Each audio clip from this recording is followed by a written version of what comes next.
Hola chicos, Química 25. Hace bastante tiempo que no hacía ningún vídeo de química. Y ahora me he tenido que refrescar un poquito el vídeo siguiente. Y aún así puede que titubee o dude en algo, aunque haré todo lo posible por dejarlo bien aclarado.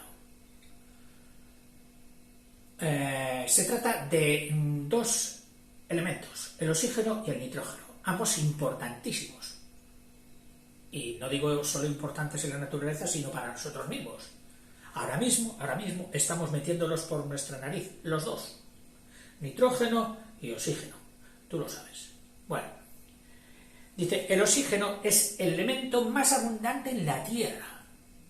En la atmósfera no, ya sabes que no llega ni al 20%, pero en la Tierra en total sí, pues constituye casi la mitad de la materia terrestre. Materia, incluidas toda la materia, la líquida, la sólida y la gaseosa. Y junto con el nitrógeno, aparte de esto, junto con el nitrógeno, constituyen el 99% en peso de la atmósfera terrestre, por eso es lo que respiramos nosotros.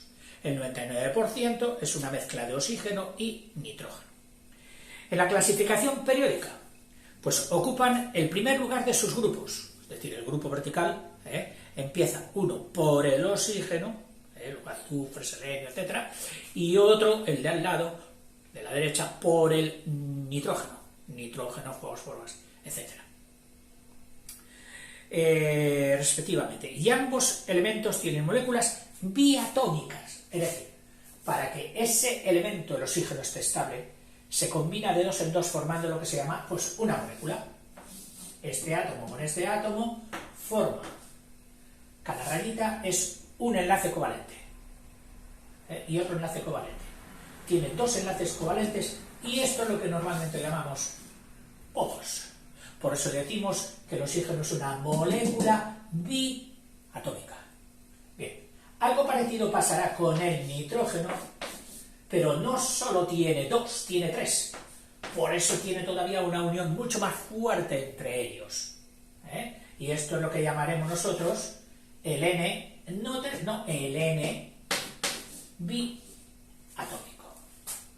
O sea, son dos moléculas, tanto de oxígeno como de nitrógeno, biatómicas. Como elemento de cabeza de cada grupo, de su grupo respectivo, tienen propiedades que los distinguen del resto de sus respectivos grupos. Y la causa está en la estructura electrónica de oxígeno y nitrógeno. Bueno, te recuerdo que, hablando así a grosso modo, el núcleo, el conjunto de pelotitas de nitrógeno y, de neutrones y protones, que son los que tienen peso, el número atómico de este átomo es igual al número de protones, los positivos, y eso es el número atómico. En concreto, en el oxígeno, el número atómico va a ser de 8. ¿Por qué? Porque tiene 8 protones, sí, ahí revueltos, unidos con esa fuerza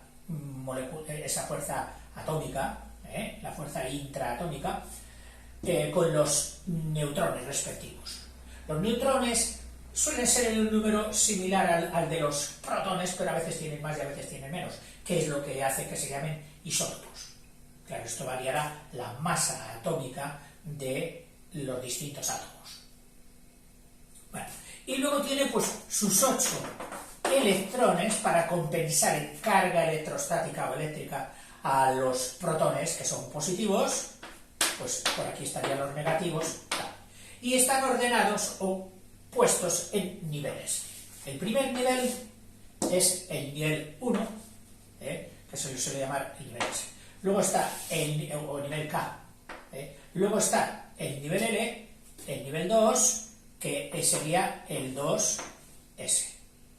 En el 1S solo tiene el oxígeno, en este caso, solo tiene pues sus 2 electrones. En el 1S siempre suele ser 2 electrones.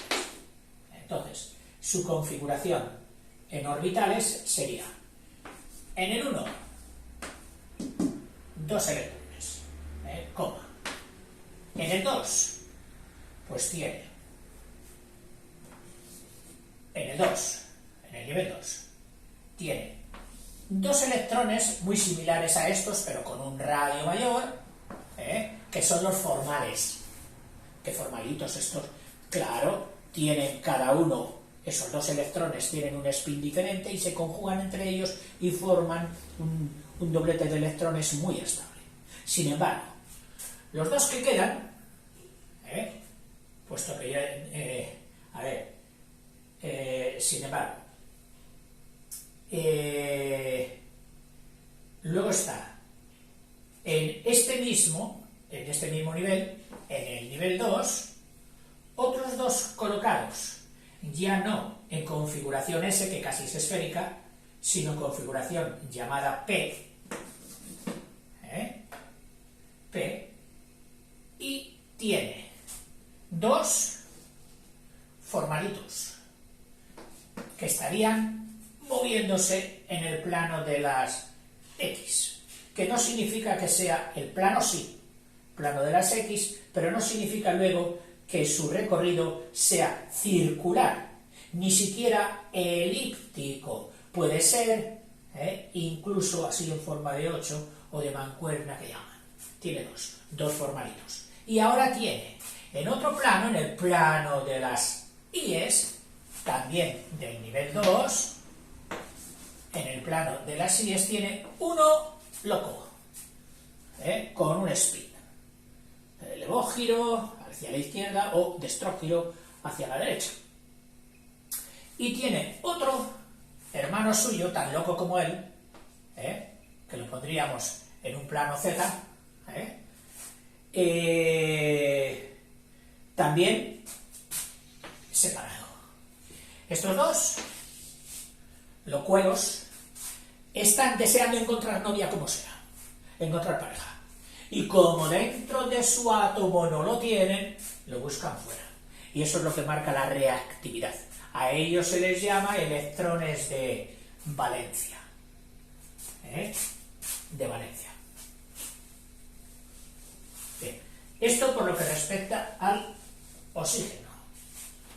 La configuración del nitrógeno,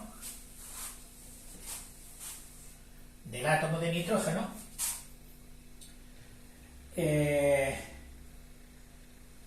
pues sería 1, en total este tiene 8, el del nitrógeno tiene 14, entonces tiene en el primer orbital, que siempre es casi similar para todos los átomos, tiene en el nivel 1 sus dos, los más formalitos y los más estables. Remover esos tiene que ser dificilísimo, sería ya una reacción atómica, molecular, una reacción de fisión. En fin, luego tiene en el siguiente, en el nivel 2, pues tiene los formales, que son los dos de estructura o de giro casi circular, y luego tiene en el 2p, como este, pues tiene 1, 1 y 1. 1 en el X, que sería similar a este. Otro, aquí me he olvidado, P sub Z 1. 1 en el X. Otro, también en el nivel 2, en orientación del plano Y, 1. Y otro, también en el 2, en el plano sub Z 1.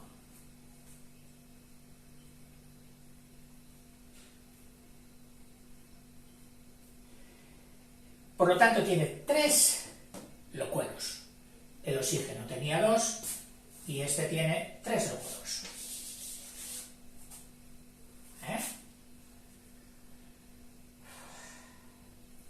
En el estado fundamental, el nitrógeno tiene 3 electrones con espines desapareados. Seguimos. En consecuencia, el oxígeno puede formar moléculas con 2 enlaces covalentes, las que habíamos puesto antes. Y el nitrógeno con 3, que no solo utilizará estos enlaces covalentes para su misma compañero, sino que cuando se rompe y forma moléculas con otros átomos, también. Veremos que un compuesto que tiene oxígeno tendrá los 2 enlaces covalentes, y un compuesto que tenga nitrógeno tendrá que tener el triple covalente, aunque sea con diferentes elementos. La fuerza de unión entre los átomos es mucho mayor en la molécula del nitrógeno. Es decir, aquí estos 2 se abrazan, pero con mucha fuerza, esa física. Y estos 2 con menos fuerza.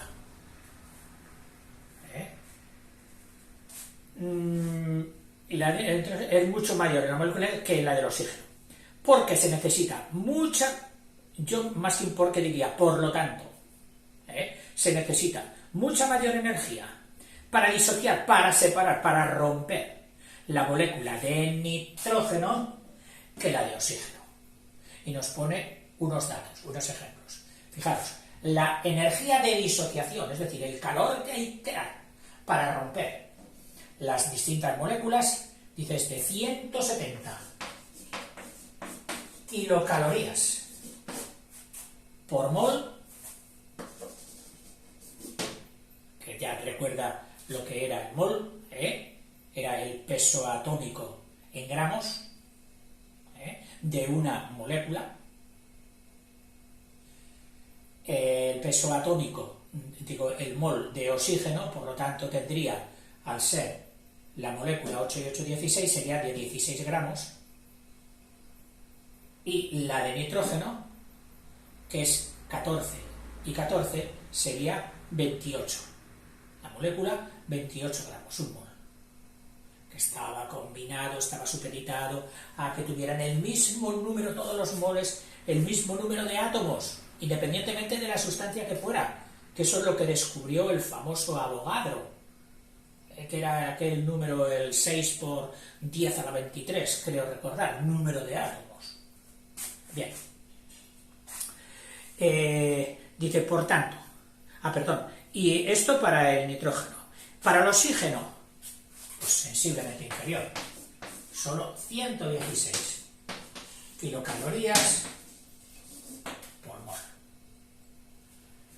Siempre que quieras hacer reaccionar al oxígeno, al nitrógeno, has de romper esta pareja. Para ello has de dar energía. Excitarlos hasta que no aguantan el abrazo y cada uno se separa y sale por un lado. Y cuando están sueltos, es decir, en estado atómico que se llama, entonces es cuando tienen más capacidad de reacción. Reaccionan casi, yo te diría, en concreto con el oxígeno, con lo primero que encuentran.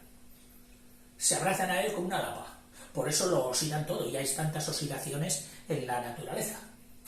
Y por eso lo metemos nosotros. Lo metemos nosotros en nuestro cuerpo, lo disociamos, consumirá bastantes calorías, que no significa grados, no significa grados de temperatura. O sea, no pienses que en el interior de tu cuerpo tuviéramos 116, no, sino que tiene que darles esas kilocalorías, que ya sabes que son calorías, son 1000 calorías simples por cada kilocaloría. Pues eso hay que darle a cada mol de oxígeno. Claro que un mol de oxígeno son muchos gramos de oxígeno, porque el oxígeno pesa poco y meter toda esa cantidad te llevaría días, supongo yo.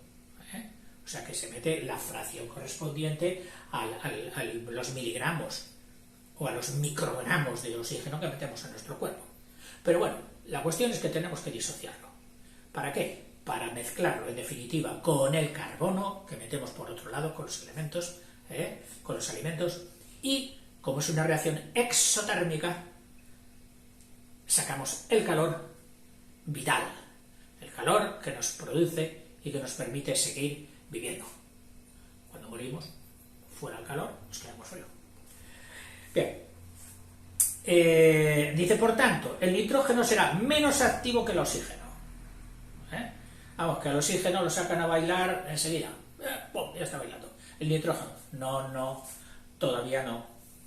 Y tienen que rogarle, darle más calor para que salga a bailar. Por tanto, el nitrógeno será menos activo que el oxígeno, ya que los elementos reaccionan de ordinario en estado atómico, que es lo que te acabo de decir, y para pasar de ese estado, para pasar a ese estado atómico, es decir, de átomos separados, se necesita gastar previamente mucha más energía con el nitrógeno que con el oxígeno. Vemos pues que la energía de disociación de una molécula crece con el número de enlaces. Es evidente. A mayor número de enlaces están más atados y cuesta más romperlos. Hay que darles más energía, ya que para romper la unión covalente, que de suyo es fuerte ya, es una de las uniones fuertes, la covalente. Acuérdate, la unión covalente del elemento más duro, por lo tanto, el enlace más fuerte, podríamos decir, que produce la naturaleza, era el del diamante, y era un enlace covalente. Seguimos. Habrá que emplear tanta más energía cuanto mayor número de enlaces haya que destruir. Reactividad, es decir, las ganas de bailar, y energía de disociación son inversamente proporcionales. Poca energía de disociación, pues este reaccionará enseguida, mucha reactividad. Y al contrario, viceversa. El oxígeno se combina con todos los elementos, es un bailongo, incluso algunos gases nobles, formando óxidos. Es decir, el oxígeno forma con casi muchos cuerpos lo llamado óxidos. Se conoce incluso un trióxido de xenón, que sabes tú que es un gas noble, por lo menos te suena a ello, que es un fuerte explosivo. Los óxidos se suelen clasificar en tres grandes grupos. Los óxidos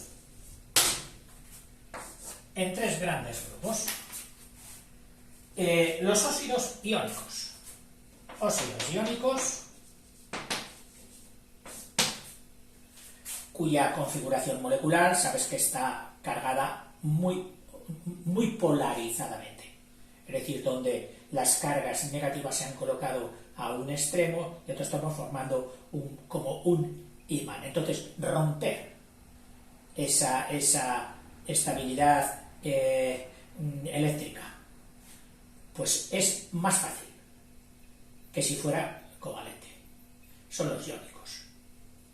Óxidos iónicos. ¿Y con quién hace estos óxidos iónicos que son fácilmente reaccionables? Pues con el litio, con el bario, es decir, con los del extremo izquierdo de la tabla periódica, con los alcalinos que llamamos. Luego, están los covalentes. Estos serán ya más estables, más fuertes. El abrazo es mayor.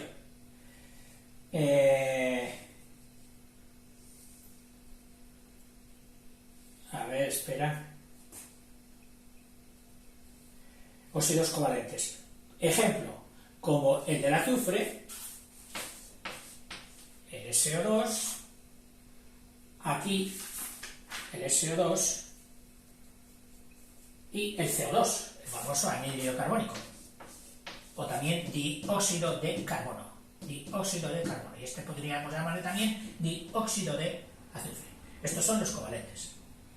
Son bastante más estables que los iónicos. Ejemplo de iónicos hechos con alcalino, pues nos ha puesto aquí el litio, 2 átomos con el oxígeno y también otro con el bario.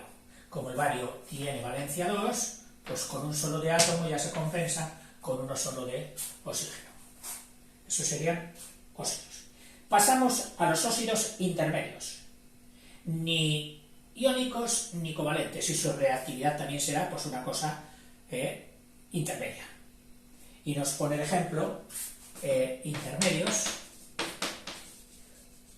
nos pone de ejemplo el Fe2O3, el óxido férrico, o llamado de una forma fácil, porque en esto de la nomenclatura ya sabes que hay un buen lío, el trióxido de dihierro. Y así no tiene que gastar gran memoria como en mi caso. Este sería un óxido intermedio y otro sería el formado, por ejemplo, con el zinc, que sabido su valencia 2, pues con un solo, por cada átomo de zinc hay uno de oxígeno. Los óxidos iónicos los forman los metales alcalinos. Las gafas ya me dicen que están cansadas. Y alcalinotérreos, que son los de al lado, los que están a la derecha de los alcalinos, que son elementos reductores. Reductores son esos cariñosos que encuentran a otro y le dicen: toma, te doy electrones. Cosa que los oxidantes es al revés, esos son come electrones. Reducción, oxidación, las dos reacciones complementarias. Pues estos, los de los alcalinos y alcalinotérreos, son reductores y ceden fácilmente los electrones de valencia. Los no metales forman óxidos más o menos covalentes, o sea, ya no hablamos de los alcalinos, sino de los no metales, los metaloides que decíamos en mi tiempo. Y los que serían estos, los no metales, azufre, carbono, etc. Y los intermedios, como estos, el hierro, el zinc,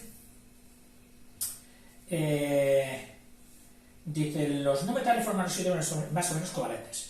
Y los metales de transición y muchos de los metales pesados forman óxidos cuyos enlaces pueden considerarse intermedios entre los iónicos y los covalentes. Es decir, estos intermedios, su lugar en este cuadro sinóptico realmente no sería este tercero, sino que estarían ahí metidos, porque tienen cualidades intermedias entre los iónicos y entre los covalentes. Esta doble capacidad de actuación es... Espera que te lo voy a decir aquí, no te adelanto.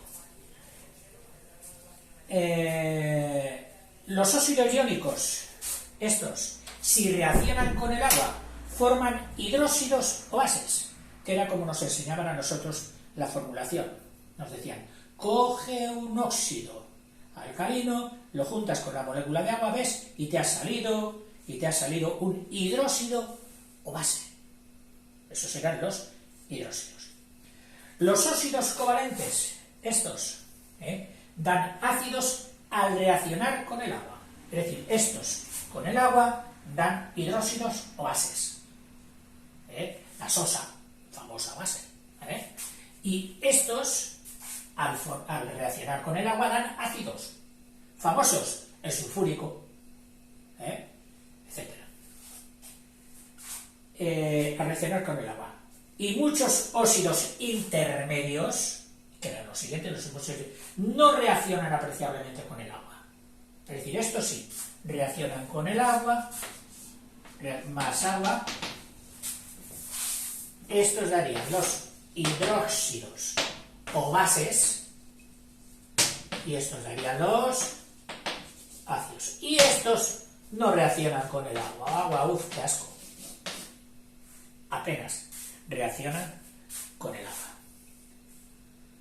Los hidróxidos correspondientes se preparan por otros medios, y con frecuencia presentan simultáneamente carácter ácido y básico, es decir, estos se preparan por otros medios, no añadiéndoles agua directamente, y suelen presentar comportamiento unas veces de iónicos y otras veces de covalentes, que es lo que se llama unas veces como ácido y otras veces como básico. Son hidróxidos anfóteros, que es una palabra que significa eso. En griego, anfo eran varios, o dos, de bien anfibio, dos vidas, anfiteatro, muchos deportes o dos deportes, etc. y teros era el sufijo comparativo, que en latín pasó a ser, en vez de teros, pasó a ser ter. Y curiosamente, que en castellano no ha persistido. Es decir, cuando yo quiero decir más blanco que, es decir, un comparativo, no digo blanquer, que esto sí que lo siguen, paradójicamente, en el latín. Acaban en ER los adjetivos para formar el comparativo. Ya ves tú qué cosas. Y sin embargo, en español les hemos puesto ese bocadillo del más que. El más, un adverbio, y el que una conjunción. Lo metemos en ese bocadillo y ya tenemos hecho el comparativo. Y viva la mezcla de materias y de asignaturas. Bueno, dice, tales actúan así como anfóteros, los de aluminio, manganeso, etc. Cuando un elemento forma más de un óxido,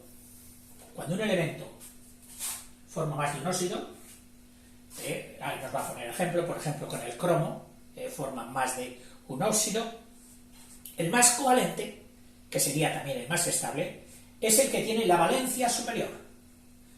Esto será, vamos a coger el cromo con el oxígeno.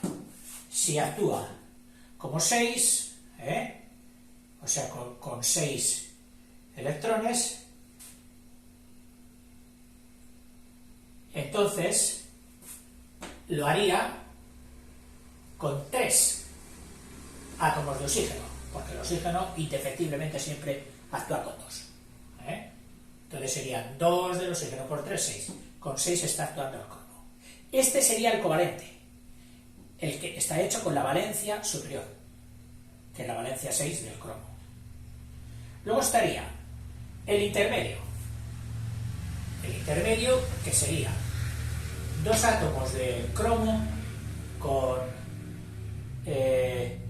3 de oxígeno, que actuaría, pues mira, 3 por 2, 6, y 2, para que dé el 6, tiene que ser con 3. Con valencia 3, aquí era con valencia 6, aquí con valencia 3, y este sería el anfótero. Es decir, que unas veces se comportará como base y otras como ácido, el Cr2O3. Y luego está el CrO, que actúa como 2, el CrO, que actúa como 2, dice bastante básico, o iónico. Bastante iónico, pero en base, no en ácido, en base. Esto es lo que sucede cuando un mismo elemento se combina con el oxígeno, que no solo lo hace de una forma, lo puede hacer de varias, depende de lo que compartan, y también así depende su comportamiento. Hemos dicho que el de valencia superior era covalente, es decir, muy estable, que este era que este era anfótero, que podía unas veces ser como básico y como y este era de comportamiento básico.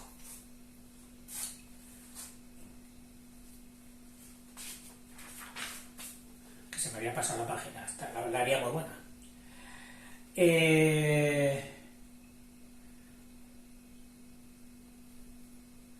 Espera, esto tengo que corregírmelo de alguna manera.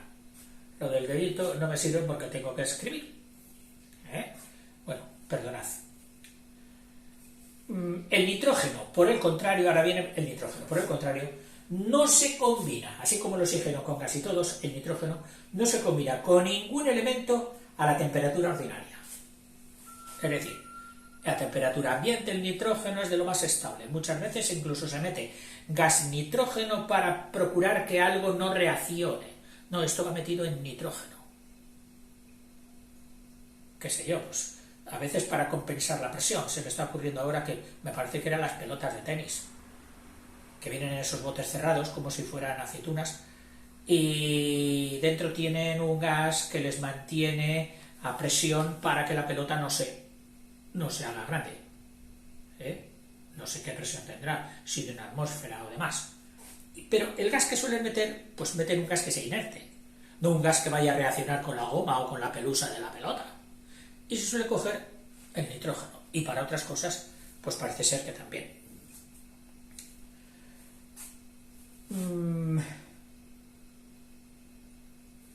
A ver, ya estamos.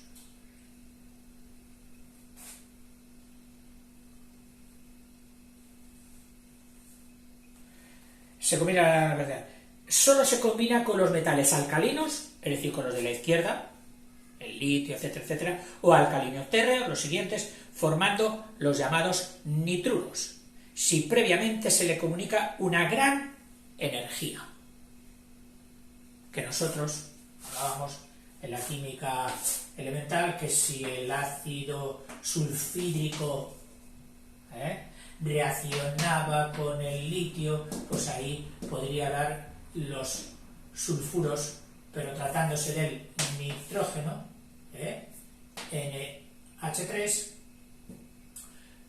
con los alcalinos formaría los nitruros, que eran las sales que venían de estos hidrácidos, que acababan en uro.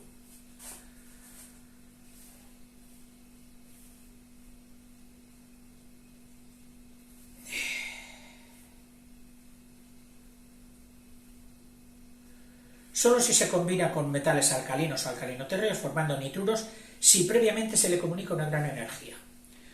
Con el hidrógeno se une sintéticamente, es decir, para formar síntesis, que sería como la suma de los dos, del nitrógeno con el hidrógeno, a presión elevadas formando el amoníaco, el NH3, el amoníaco, que está empezando a tener, es noticiable, porque en la búsqueda de nuevos combustibles resulta que el amoníaco, por tener muchos átomos de hidrógeno, es un gran proporcionador de hidrógeno, que el hidrógeno luego es el que se coge, ya lo sabes, para los motores. O sea que el amoníaco está empezando a tener, pero ya he visto que para formar amoníaco se necesita mucha energía, y energía es dinero. Calor es dinero, energía es dinero. La unión sintética, y ahora viene una equiparación o un enfrentamiento entre los dos. Estos dos que hemos estudiado, el oxígeno y el nitrógeno, ¿pueden relacionarse entre ellos? Vamos a ver. La unión sintética de oxígeno y nitrógeno para formar óxido nítrico, el NO, una unión sintética, solo se logra a la temperatura elevadísima del arco eléctrico, que son unos 3000 grados centígrados. Y entonces logras hacer el componente este de óxido nítrico. La pasividad del nitrógeno, esa de yo paso, no quiero líos, no quiero reaccionar, no quiero esto, yo casi soy inerte. Vamos, mi vocación sería la de no reaccionar, vivir conmigo mismo y con nadie más. Bueno, dice, encuentra una aplicación importante, pues, para empezar en el aire. Sirve para disminuir la actividad del oxígeno en la respiración. Es decir, el oxígeno que tú y yo metemos, si no tuviera el atenuante, ese acompañero pasivo que es el nitrógeno, y que siempre lo lleva como compañía, y le dice, tú oxígeno, conmídete, no reacciones tanto, que aquí estoy yo para no dejarte. Yo no reacciono, me meto contigo, y entonces ya entras en menos proporción. Entonces eso proporciona una oxidación conveniente. Porque si respirásemos siempre con oxígeno puro, nos quemaríamos tanto que, qué sé yo, a lo mejor a los 10 años ya éramos abuelos o viejos. Nuestro cuerpo, de quemarse poquito a poco, va haciéndose mayor y va teniendo este aspecto. Pero si, oiga, entonces ¿por qué se le pone bombonas de oxígeno a las enfermedades tal cual? Porque hay procesos que están en peligro y hay que desencadenarlos, activarlos. La persona que está perdiendo la conciencia y tal, pónganle oxígeno, es decir, a este señor hay que activarle. Oiga, pero que lo quemaremos más, sí, pero o lo quemas o lo matas. Es decir, si no se lo pones, se va a apagar lentamente. Es como una candela, una cerilla, una lámpara de combustión, de llama. Oye, que se está apagando. Bueno, pues yo lo he visto esto de laboratorio con mis profes, coger oxígeno, meterlo en como en una campana estable, acababa de salir el oxígeno, y entonces sobre una cerilla que estaba a punto de apagarse, o ya estaba apagada, solo quedaba esa chispita roja que indica que había estado encendida. Bueno, pues le ponían la atmósfera de oxígeno y la cerilla hacía... empezaba a arder como una loca. Ay, amigo, ¿quién hace arder a las cosas? El oxígeno. Y por eso muchas veces, ¿qué es el soplar? En una llama, proporcionar más oxígeno. Oiga, pero proporcionaremos también más más nitrógeno. Bueno, pero va más oxígeno. Y al ir más oxígeno, estimula la combustión. Con el fuelle, y ya arde. Bueno, de esto recuerda que siempre que sale a colación no lo escatimo nunca, que si las combustiones son oxidaciones, te van comiendo el oxígeno, ojo, donde hagas una combustión, si lo haces en un recinto cerrado, acalicato porque hace frío, cierra la puerta, cierra la ventana, cierra esto, cierra lo otro, dale a la estufa que tire. Bueno, pues ese consumo de oxígeno que lo coge de la habitación puede restártelo a ti. Y no solo eso, sino que se dan cosas peores. Resulta que cuando hay abundante oxígeno, pues hace esto, el CO2, que es el que hace, normalmente expelemos el CO2. Y la estufa, por el chupón, por el respiradero, echa también el CO2. Pero cuando empieza a haber deficiencia de oxígeno, entonces ya no produce el CO2, produce el CO, que se llama monóxido de carbono. Este monóxido de carbono, que debería salir por la chimenea, sale también pues por las rendijas de la chimenea, etcétera. Incluso si es, el peor de los casos, un un brasero, donde se ponen las brasas para que den calor debajo de la típica mesa camilla, te va consumiendo el oxígeno de la habitación. Y ese, al principio, echará CO2. E ir a la habitación y tú, pues, la notarás un poco cargada porque también echa agua. Y luego empieza a echar CO. Y tú ni te enteras. Porque no huele. Es inodoro. No huele. Pero envenena la sangre. Y entonces te va entrando, por falta de activación, por falta de combustión, pues te va entrando un sueñecillo. Pero un sueñecillo del que si nadie lo remedia, no despertarás ya nunca. Te morirás. Este es el tufo o el gas de los braseros, famoso. Y todos los años en las noticias hay casos de intoxicación y muerte por estas combustiones que se han producido dentro de tal. Oiga, mire, es que esto es una estufa de gas, tal, pero es catalítica, es buenísima, con esta no hay peligro. Sí que hay peligro, hasta más, diría yo. Las estufas que queman gas en el interior de las habitaciones con una bombona, si cierras, te están cogiendo el oxígeno. Lo de catalítica solo significa que lleva unos catalizadores para que todavía el gas se aproveche mejor. Es decir, si sin catalizadores se quemaba un 80% del gas, los catalizadores logran que se queme pues un 90 o 90 y tanto por ciento del gas.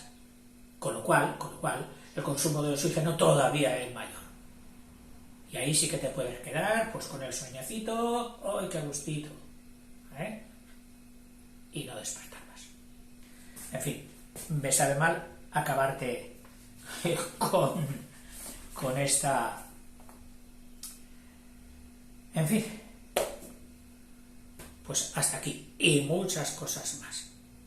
A partir de ahora, tú sabes, tienes la enciclopedia en casa.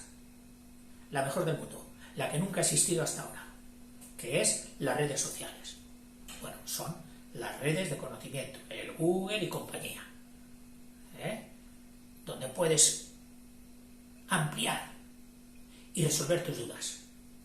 Las muchas dudas que posiblemente te han quedado de ver este vídeo mío.